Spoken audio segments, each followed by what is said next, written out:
Hey everyone, Mark the Movie Man here. Welcome back to the Final Cut. So glad you could join us. We're continuing our look at Xenon Pictures films that have been released out on V.O.D. recently, and today we are going to take a look at The Human Tornado. Yes, the follow-up to Dolemite, where we have our character Dolemite back. Only this time after a very unfortunate incident that happens at his mansion in the country. He hits the road on the run and goes to L.A. to meet up with his friend Queen Bee. But once he gets there, he finds out Queen Bee has lost her club to some mafiosos who did not like how successful her club was and theirs wasn't. So they try to kick her out and take over her club by some very extreme strong-arm means. And we see Dolemite come back and try to get the club back for not only his friend Queen Bee, but for his community as well. The Human Tornado is a great follow-up to Dolemite. Again, we have this great mixture of some serious tone as well as some humor in here, but everything is amped up, from the unusual characters that Dolemite ends up running into, to the comedy, to the action, and yeah, I mean, it's a great mixture, but it's exactly what you look for in a sequel. Now, Rudy Ray Moore as Dolemite is just a screen presence. You have to pay attention. I love the fact that even more of his dialogue was in rhyme and verse. It just adds to his character so much and makes him a unique cinematic individual. So really enjoy the Dolemite character quite a bit, and Rudy Ray Moore really getting into this character. Now he gets most of his cast back. Jimmy Lynch is back.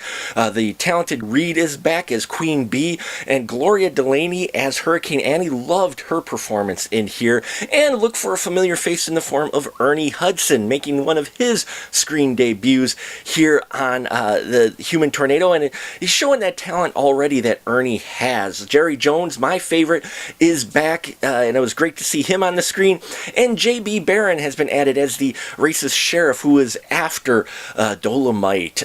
You know, this cast that they have, they're having fun. You can tell they're really getting into this film and making the most of what they have. It's shot on a lower budget, so that lower production value may be there for some people, but even for the budget that it's shot on, I thought it was really well done, especially some of these fight scenes. Now, they up the fight scenes and add a little more comedy to them. You know, at times, sometimes they're, you know, they speed up the comedy, you know, with the fights, similar to kind of like a cartoon. And other times you get to see them in regular motion, but still a lot of fun. You know, and they put thought into the story as well. The story gets really wild. I mean, at one point they get this really crazy rat lady to show up, and it was just wild. You do not know where this script exactly is going to go, but that makes it part of the entertaining fun. And they also still work into the messages and the topics that they wanted to address, of the challenges that the minorities have and African Americans face in their real life, but work it in through the use of comedy and through this film. There are, as I mentioned, some serious moments in here, especially when this film first starts, and then later on as well, which surprised me. You know, you'll be laughing and all of a sudden you're just like, oh, damn.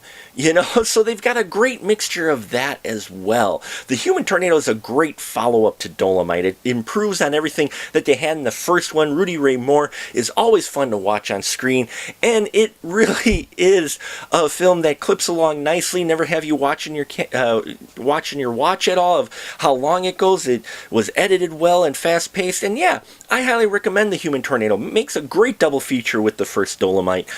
These two back-to-back, they complement each other well, and the Human Tornado, excuse me, should be seen. So check it out if you have seen The Human Tornado. Love to hear your thoughts on this follow-up to the Dolemite film, and what do you think of Rudy Ray Moore's Dolemite? I'd love to hear your constructive comments. Put them down below. If you haven't subscribed, please do so already. I appreciate your support, and until next time, remember, keep that ticket stub.